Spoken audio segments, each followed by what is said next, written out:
আমি শুভ্রা আবার চলে এসেছি নতুন এক গল্প নিয়ে। আজকের গল্প মানিক বন্দ্যোপাধ্যায়ের লেখা হলুদ পোড়া। সে বছর কার্তিক মাসের মাঝামাঝি 3 দিন আগে পরে গাঁয়ে দুটো খুন হয়ে গেল। একজন মাঝবয়সী জোয়ান মদ্যপুরুষ এবং 16-17 বছরের একটি রোগা ভীরু মেয়ে। গাঁয়ের দক্ষিণে ঘোষেদের মজাপুকুরের ধারে একটা মরা গজারি গাছ বহুকাল থেকে দাঁড়িয়ে আছে। স্থানটি ফাঁকা, বন জঙ্গলের আবরু নেই, কাছাকাছি শুধু কয়েকটা কলা গাছ। ওই গজারি গাছটার নিচে একদিন বলাই চক্রবর্তীকে মরে পড়ে থাকতে দেখা গেল। মাথাটা আটচির হয়ে ফেটে গেছে, খুব সম্ভব অনেকগুলি লাঠির আঘাতে। চারিদিকে হইচই পড়ে গেল বটে, কিন্তু লোকে খুব বিস্মিত হলো না। বলাই চক্রবর্তীর এই রকম অপমৃত্যুই আশেপাশের 10টা গাঁয়ের লোক প্রত্যাশা করেছিল, অনেকে কামনাও করেছিল। অন্যপক্ষে শুভ্রা মেয়েটির খুন হওয়া নিয়ে হইচই হলো কম, কিন্তু মানুষের বিস্ময় ও কৌতূহলের সীমা রইল না। গেরস্ত ঘরের সাধারণ ঘরোয়া মেয়ে, গাঁয়ের লোকের চোখের সামনে 8-10টা মেয়ের মতোই বড় হয়েছে। বিয়ের পর শ্বশুরবাড়ি গেছে এবং মাসখানেক আগে যথারীতি বাপের বাড়ি ফিরে এসেছে ছেলে বিয়োবার জন্য। পাশের বাড়ির মেয়েরা পর্যন্ত কোনোদিন কল্পনা করার ছুঁতো পায়নি যে মেয়েটার জীবনে খাপ ছাড়া কিছু লুকানো ছিল। এমন ভয়াবহ পরিণামের নাটকীয় উপাদান সঞ্চিত হয়েছিল। গায়ের সবশেষে সাঁঝের বাতিটি বোধহয় যখন সবে জ্বালা হয়েছে, তখন বাড়ির পিছনে ডোবার ঘাটে শুভ্রার মতো মেয়েকে কে বা কারা যে কেন গলা টিপে মেরে রেখে যাবে ভেবে উঠতে না পেরেই গাঁশুদ্ধ লোক যেন অপ্রস্তুত হয়ে রইল। বছর 1.5 মেয়েটা শ্বশুরবাড়ি ছিল, গায়ের লোকের চোখের আড়ালে। সেখানে কি এই ভয়ানক অঘটনের ভূমিকা গড়ে উঠেছিল? দুটো খুনের মধ্যে কি কোনো যোগাযোগ আছে? 20-30 বছরের মধ্যে গাঁয়ের কেউ তেমনভাবে জখম পর্যন্ত হয়নি। যখন হলো পরপর একেবারে খুন হয়ে গেল দুটো। তার একটি পুরুষ, অপরটি যুবতী নারী। দুটো খুনের মধ্যে একটি সম্পর্ক আবিষ্কার করার জন্য প্রাণ সকলে ছটপট করে, কিন্তু বলাই চক্রবর্তী শুভ্রাকে কবে শুধু চোখের দেখা দেখেছিল তাও গাঁয়ের কেউ মনে করতে পারে না। একটুখানি বাস্তব সত্যের খাদের অভাবে নানা জনের কল্পনা ও অনুমানগুলি গুজব হয়ে উঠতে উঠতে মুচড়ে যায়। বলাই চক্রবর্তীর সম্পত্তি পেল তার ভাইপো নবীন। 40 টাকার চাকরি ছেড়ে শহর থেকে সপরিবারে গাঁয়ে এসে ক্রমাগত কোঁচার খুঁটে চশমার কাঁচ মুছতে মুছতে সে পাড়ার লোককে বলতে লাগলো, 50 টাকা রিওয়ার্ড ঘোষণা করেছি। কাকাকে যারা অমন মার মেরেছে তাদের যদি ফাঁসি কাঠে ঝুলোতে না পারি।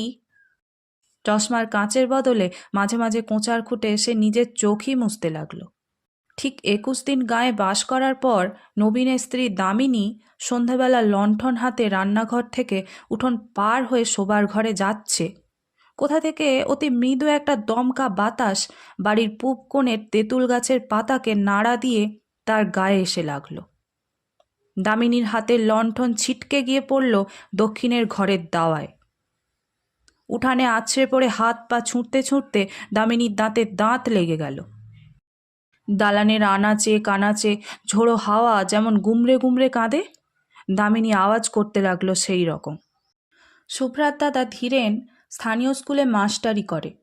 গায়ে সেই একমাত্র ডাক্তার, পাস না করা। ফিজিক্সে অনার্স নিয়ে বিএসসি পাস করে 7 বছর গাঁয়ের স্কুলে জিওগ্রাফি পড়াচ্ছে। প্রথম দিকে প্রবল উৎসাহের সঙ্গে 47খানা বই নিয়ে লাইব্রেরি, 7 জন ছেলেকে নিয়ে তরুণ সমিতি, বই পড়ে পড়ে সাধারণ রোগে বিনামূল্যে ডাক্তারি এইসব আরম্ভ করেছিল। গেঁয়ো একটি মেয়েকে বিয়ে করে 2 বছরে 4টি ছেলে মেয়ের জন্ম হওয়ায় এখন অনেকটা ঝিমিয়ে গেছে। লাইব্রেরির বইয়ের সংখ্যা 300-তে উঠে থেমে গেছে। তার নিজের সম্পত্তি হিসেবে বইয়ের আলমারি তার বাড়িতেই তালাবদ্ধ হয়ে থাকে। চাঁদা কেউ দেয় না, তবে 2-4 জন পড়া বই আরেকবার পড়ার জন্য মাঝে মাঝে চেয়ে নিয়ে যায়। বছরে 2-3 বার তরুণ সমিতির মিটিং হয়। 4 আনা 8 আনা ফি নিয়ে এখন সে ডাক্তারি করে। ওষুধও বিক্রি করে। ধীরেনকে যখন ডেকে আনা হলো, কলসি কলসি জল ঢেলে দামিনীর মূর্ছা ভাঙা হয়েছে, কিন্তু সে তাকাচ্ছে অর্থহীন দৃষ্টিতে। আপন মনে হাসছে আর কাঁদছে, এবং যারা তাকে ধরে রেখেছিল তাদের আঁচড়ে কামড়ে পালিয়ে যাবার চেষ্টা করছে। ধীরেন গম্ভীর চিন্তিত মুখে বললে, শাহপুরের কৈলাস ডাক্তারকে একবার ডাকা দরকার। আমি চিকিৎসা করতে পারি, তবে কি জানেন, আমি তো পাশ করা ডাক্তার নই, দায়িত্ব নিতে ভরসা হচ্ছে না। বুড়ো পঙ্কজ ঘোষাল বলাই চক্রবর্তীর অনুগ্রহে বহুকাল সপরিবারে পরিপুষ্ট হয়েছিলেন।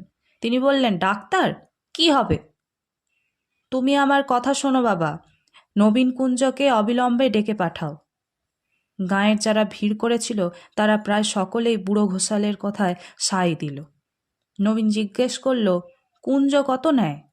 ধীরেন বলল, ছি, ওসব দুর্বুদ্ধি করো না নবীন, আমি বলছি তোমায়, এটা অসুখ, অন্য কিছু নয়।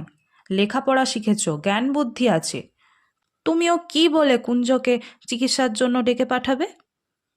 নবীন আমতা আমতা করে বলল, এসব খাপছাড়া অসুখে ওদের চিকিৎসায় ভালো ফল দেয় ভাই। বয়সে নবীন ৩-৪ বছরের বড়, কিন্তু এককালে দুজনে একসঙ্গে স্কুলে একই ক্লাসে পাশাপাশি বসে লেখাপড়া করত। বোধহয় সেই খাতিরেই কৈলাস ডাক্তার ও কুঞ্জ মাঝি দুজনকে আনতেই নবীন লোক পাঠিয়ে দিল। কুঞ্জই আগে এলো। লোক পৌঁছাবার আগেই সে খবর পেয়েছিল চক্রবর্তীদের বউকে অন্ধকারের অশরীরী শক্তি আয়ত্ত করেছে। কুঞ্জ নামকরা গুণিন, তার গুণপনা দেখবার লোভে আরও অনেকে এসে ভিড় বাড়িয়ে দিল। সাঁঝে ভর করেছেন, সহজে ছাড়বেন না, এই বলে সকলকে ভয় দেখিয়ে সঙ্গে সঙ্গে আবার অভয় দিয়ে কুঞ্জ বলল, তবে ছাড়তে হবে শেষ তক। কুঞ্জ মাঝির সাথে তো চালাকি চলবে না। ঘরের দাওয়া থেকে সকলকে উঠানে নামিয়ে দেয়া হলো। বিড়বিড় করে মন্ত্র পড়তে পড়তে কুঞ্জ দাওয়ায় জল ছিটিয়ে দিল। দামিনীর এলো চুল শক্ত করে বেঁধে দেয়া হলো দাওয়ার একটা খুঁটির সঙ্গে। দামিনীর না রইল বসবার উপায়, না রইল পালাবার ক্ষমতা। তাকে আর কারও ধরে রাখার প্রয়োজন রইল না। নড়তে গিয়ে চুলে টান লাগা দামিনী আর্তনাদ করে উঠতে লাগলো।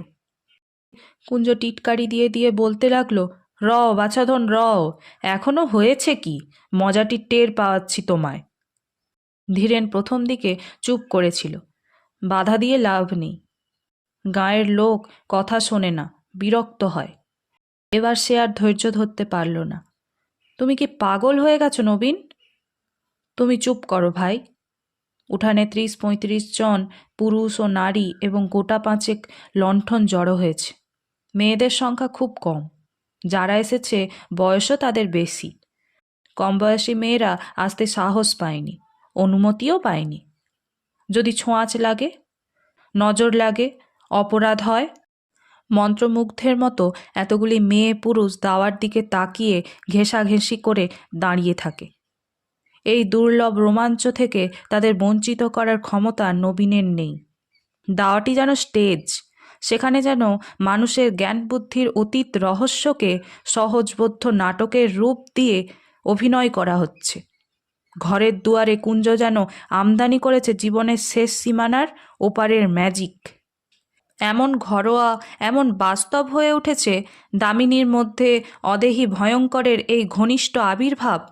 ভয় সকলে ভুলে গেছে, শুধু আছে তীব্র উত্তেজনা এবং কৌতূহল ভরা পরম উপভোগ্য শিহরণ। এক পা সামনে এগিয়ে, পাশে সরে, পিছু হটে, সামনে পিছনে দুলে দুলে কুঞ্জ দুর্বোধ্য মন্ত্র আওড়াতে থাকে। মালসাতে আগুন করে তাতে সে 1-2টি শুকনো পাতা আর শিকড় পুড়তে থাকে। চামড়া পোড়ার মতো একটা উৎকট গন্ধ চারিদিকে ভরে যায়। দামিনীর আর্তনাদ ও ছটপটানি ধীরে ধীরে কমে আসছিল। এক সময়ে খুঁটিতে পিঠ ঠেকিয়ে কাঠ হয়ে দাঁড়িয়ে সে বোজো বোজো চোখে কুঞ্জর দিকে তাকিয়ে নিস্পন্দ হয়ে রইল। তখন একটা কাঁচা হলুদ পুড়িয়ে কুঞ্জ তার নাকের কাছে ধরল। দামিনীর ঢুলো ঢুলো চোখ ধীরে ধীরে বিস্ফারিত হয়ে উঠল। সর্বাঙ্গে ঘন ঘন শিহরণ বয়ে যেতে লাগল। কে তুই? বল, কে তুই? আমি শুভ্রা গো শুভ্রা, আমায় মেরো না। চাটুজ্জে বাড়ির শুভ্রা, যে খুন হয়েছে। হ্যাঁ গো হ্যাঁ, আমায় মেরো না। দাওয়ার একপাশে দাঁড়িয়েছিল। তার দিকে মুখ ফিরিয়ে কুঞ্জ বলল, ব্যাপার বুঝলেন কর্তা? উঠানে থেকে চাপা গলায় বুড়ো ঘোষালের নির্দেশ এলো, কে শুভ্রাকে খুন করেছিল শুধিয়ে নাও চট করে। কুঞ্জকে জিজ্ঞেস করতে হলো না, দামিনী নিজে থেকেই ফিসফিস করে জানিয়ে দিল, বলাই খুঁড়ো আমায় খুন করেছে। নানাভাবে ঘুরিয়ে ফিরিয়ে অনেকবার তাকে প্রশ্ন করা হলো, কিন্তু দামিনীর মুখ দিয়ে ও ছাড়া আর কোনো জবাব বার হলো না যে সে শুভ্রা এবং বলাই তাকে খুন করেছে। তারপর এক সময়ে তার মুখ বন্ধ হয়ে গেল, নাকে হলুদ পোড়া ধরেও আর তাকে কথা বলানো গেল না। কুঞ্জ অন্য একটি প্রক্রিয়ার আয়োজন করেছিল, কিন্তু কৈলাস ডাক্তার এসে পড়ায় আর সুযোগ পেল না। কৈলাসের চেহারাটি জমকালো, প্রকাণ্ড শরীর, এক মাথা কাঁচা পাকা চুল, মোটা ভুরু আর মুখময় খোঁচা খোঁচা গোঁপদাড়ি। এসে দাঁড়িয়েই ষাঁড়ের মতো গর্জন করতে করতে সে সকলকে গালাগালি দিতে আরম্ভ করলো। কুঞ্জর আগুনের মালসা তার দিকেই লাথি মেরে ছুঁড়ে দিয়ে বলল, দাঁড়া হারামচাদা, তোকে ফাঁসি কাঠে ঝুলোচ্ছি। ওষুধ দিয়ে বৌমাকে আজ মেরে ফেলে থানায় তোর নামে রিপোর্ট করে দেব। তুই খুন করেছিস। কৈলাস খুঁটিতে বাঁধা চুল খুলে দামিনীকে ঘরে নিয়ে গিয়ে বলাইয়ের দাদামশাইয়ের আমলে প্রকাণ্ড খাটের বিছানায় শুইয়ে দিল। প্যাট করে তার বাহুতে সূঁচ ফুটিয়ে ঢুকিয়ে দিল ঘুমের ওষুধ। দামিনী কাতরভাবে বলল, আমায় মেরো না গো, মেরো না, আমি শুভ্রা, চাটুজ্জে বাড়ির শুভ্রা। কয়েক মিনিটের মধ্যে সে ঘুমিয়ে পড়ল। দামিনী মুখ দিয়ে শুভ্রা বলাই চক্রবর্তীর নাম করায় অনেক বিশ্বাসীর মনে যে ধাঁধার সৃষ্টি হয়েছিল, বুড়ো ঘোষালের ব্যাখ্যা শুনে সেটা কেটে গেল। শুভ্রা 3 দিন আগে বলাই চক্রবর্তী মরে গিয়েছিল, সন্দেহ নেই, কিন্তু জ্যান্ত মানুষ কি মানুষের গলা টিপে মারে? আর কিছু মারে না? শ্মশানে মশানে দিনক্ষণ প্রভৃতির যোগাযোগ ঘটলে পথভোলা পথিকের ঘাড় তবে মাঝে মাঝে মোটকে দেয় কিসে? ব্যাখ্যাটা দেওয়া উচিত ছিল কুঞ্জগুণীর। বুড়ো ঘোষাল আগেই সকলকে শুনিয়ে দেওয়াতে জোর গলায় তাকে সমর্থন করেই নিজের মর্যাদা বাঁচানো ছাড়া আর উপায় রইল না। তবে কথাটাকে সে ঘুরিয়ে দিল একটু অন্যভাবে, যার ফলে অবিশ্বাসের মনে পর্যন্ত খটকা বাঁধা সম্ভব হয়ে উঠল। বলাই চক্রবর্তী শুভ্রাকে খুন করেছে বটে, কিন্তু সোজাসুজি নিজে নয়, কারণ মরার 1 বছরের মধ্যে সেটা কেউ পারে না। ওই সময়ের মধ্যে শ্রাদ্ধ শান্তি না হলে তবেই সোজাসুজি মানুষের ক্ষতি করার ক্ষমতা জন্মায়। বলাই চক্রবর্তী একজনকে ভর করে তার মধ্যস্থতায় শুভ্রাকে খুন করেছে, তার রক্তমাংসের হাত দিয়ে। না, যাকে সে ভর করেছিল তার কিছু মনে নেই। মনে কি থাকে? এক রাত্রে অনেক কান ঘুরে পরদিন সকালে এই কথাগুলি ধীরেনের কানে গেল। অগ্রহায়ণের উজ্জ্বল মিঠে রোদ তখন চারিদিকে ছড়িয়ে আছে। বর্ষার পরিপুষ্ট গাছে আর আগাছার জঙ্গলে যেন পার্থিব জীবনের ছড়াছড়ি। বাড়ির পিছনে ডোবাটি কচুরিপানায় আচ্ছন্ন। গাঢ় সবুজ অসংখ্য রসালো পাতা, বর্ণনাতীত কোমল রঙের অপরূপ ফুল। তালগাছের গুঁড়ির ঘাটটি কার্তিক মাসেও প্রায় জলে ডুবেছিল, এখন জল কমে অর্ধেকের বেশি ভেসে উঠেছে। টুকরো বসিয়ে ধাপগুলি এবার ধীরেন বিশেষ করে শুভ্রার জন্য বানিয়ে দিয়েছিল। 7 মাসের গর্ভ নিয়ে ঘাটে উঠতে নামতে সে যাতে পা পিছলে আছাড় না খায়। পাড়ার মানুষ বাড়ি বয়ে গাঁয়ের গুজব শুনিয়ে গেল। আবেষ্টনীর প্রভাবে উদ্ভট কথাগুলি সঙ্গে সঙ্গে ধীরেনের মন থেকে বাতিল হয়ে গেল। ক্ষুব্ধ হওয়ার অবসরও সে পেল না। ডোবার কোন দিক থেকে কিভাবে কে সেদিন সন্ধ্যার ঘাটে এসেছিল, কেন এসেছিল, এই পুরনো ভাবনা সে ভাবছিল অনেকক্ষণ ধরে। তাই সে ভাবতে লাগলো, একমাত্র এই ভাবনা তাকে অন্যমনস্ক করে দেয়। ক্ষোভ ও বিষাদের তার এত প্রাচুর্য এখন যে মাঝে মাঝে কিছুক্ষণের জন্য অন্যমনস্ক হতে না পারলে তার অসহ্য কষ্ট হয়। অন্য কোনো বিষয়ে তার মন বসে না। ভাতের থালা সামনে ধরে নিয়ে শান্তি বলল, আমার কিন্তু মনে হয় তাই হবে, নইলে। কটকট করে তাকিয়ে ধীরেন ধমক দিয়ে বলল, চুপ, যা খুশি মনে হোক তোমার, আমায় কিছু বলবে না, খবরদার।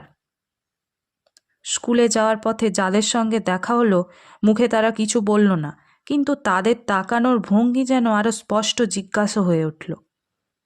কথাটা তুমি কিভাবে নিয়েছো শুনি? পুরুত ঠাকুর তাকে অনেকক্ষণ দাঁড় করিয়ে রেখে দোষ মোচনের জন্য দরকারি ক্রিয়াকর্মের বিষয় আলোচনা করলেন, উপদেশ দিলেন, বিশেষ করে বলে দিলেন যে স্কুল থেকে ফিরবার সময় তার বাড়ি থেকে সে যেন তার নিজের এবং বাড়ির সকলের জন্য মাদুলি নিয়ে যায়। স্কুলে পা দেওয়ার পর থেকে ধীরেনের মনে হতে লাগলো সে যেন বাইরের কোনো বিশিষ্ট অভ্যাগত স্কুল পরিদর্শন করতে এসেছে।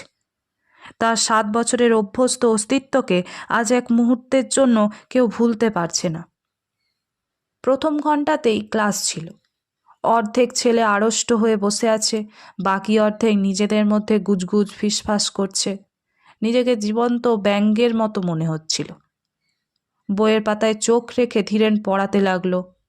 চোখ তুলে ছেলেদের দিকে তাকাতে পারল না। ঘন্টা কাবার হতেই হেডমাস্টার ডেকে পাঠালেন। তুমি 1 মাসের জন্য ছুটি নাও ধীরেন। 1 মাসের ছুটি? মথুরবাবু এইমাত্র বলে গেলেন আজ থেকেই ছুটি পাবে। আজ আর তোমার পড়িয়ে কাজ নেই। মথুরবাবু স্কুলের সেক্রেটারি। মাইলখানেক পথ হাঁটলেই তার বাড়ি পাওয়া যায়। চলতে চলতে মাঝখানে ধীরেনের মাথাটা কেমন ঘুরে উঠল।